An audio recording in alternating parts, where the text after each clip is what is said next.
विष्णुपादाय कृष्णप्रेष्ठाय भूतले श्रीमते भक्तिवेदान्ता स्वामिन्निति नामिने नमस्ते सारस्वते देवे गौरवाणी प्रचारिणे निर्विशेषा शून्यवादी पाश्चात्यदेशतारिणे.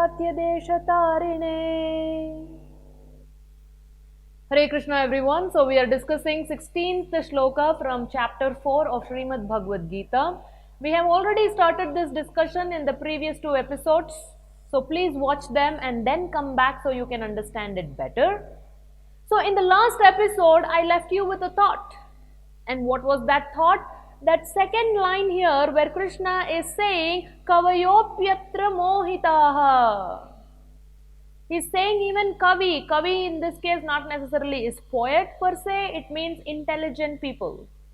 So Krishna is saying even those who are intelligent are also bewildered in knowing what kim karma kim akarmeti, what is karma, what is akarma. To distinguish these two things, even they are bewildered. So in this regard, I said that even someone like Mohandas Karamchand Gandhi of his caliber also could not understand what is karma, what is akarma. Because he thought ahimsa is what Krishna is saying is akarma, but that's not the case. If that was the case, why is Krishna telling that Arjuna must fight? He could have said, yeah, ahimsa, don't do all this, don't kill anybody, you leave. No. Ahimsa or himsa per se is not the specific instruction of Bhagavad Gita. The essence of Bhagavad Gita is to do whatever it takes for the pleasure of the Supreme Lord. And in Arjuna's case, the pleasure of Krishna was to be obtained by him actually fighting to the best of his ability. So himsa, violence also has its utility in the service of the Lord, in establishing dharma.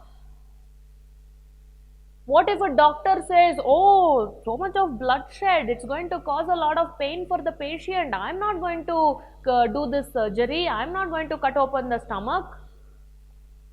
So violence has its place. If you can do a surgery and save somebody's life, why would you say, no, I want to be ahimsic?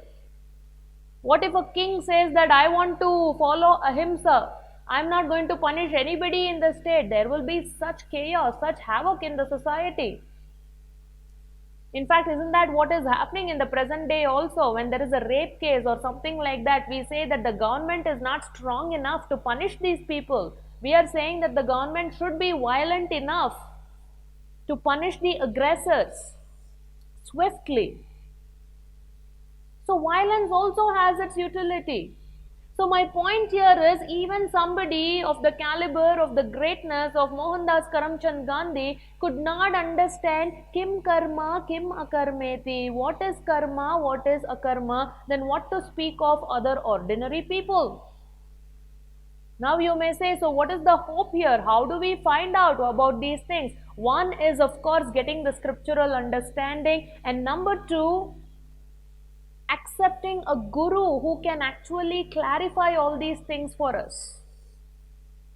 We may not understand, but our guru is Tattvadarshi Bihi. He knows the truth as it is, so he can reveal it to us with the torchlight of knowledge.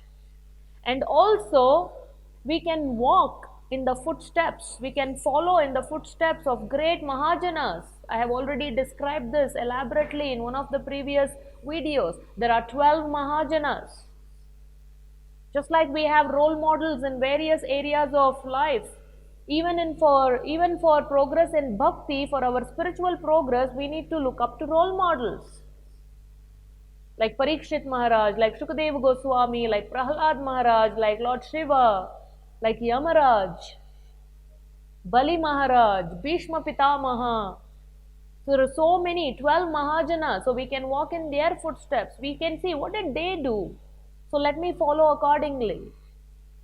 We can scrutinizingly study Srimad Bhagavatam, all the 12 cantos, 18,000 shlokas narrated by Shukadeva Goswami to Parikshit Maharaj is all talking about this, what to do, what not to do. What is Sukarma? What is Vikarma? What is Akarma?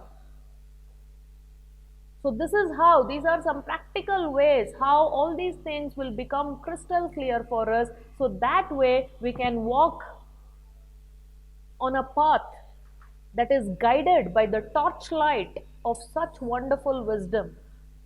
And then we will clearly know what is karma, what is akarma, what should I do, what should I not do, and we will not fall prey to concocting our own ideas about what is what. And we will follow the authority of the scriptures, the authority of Guru, the authorities of great devotees. So this is how we can learn from them and make our life successful. Okay, so in fact Krishna himself is also saying Tatte karma pravakshyami. He is saying pravakshyami. I myself will explain this in Bhagavad Gita. Yajnatva mokshyase shubhat.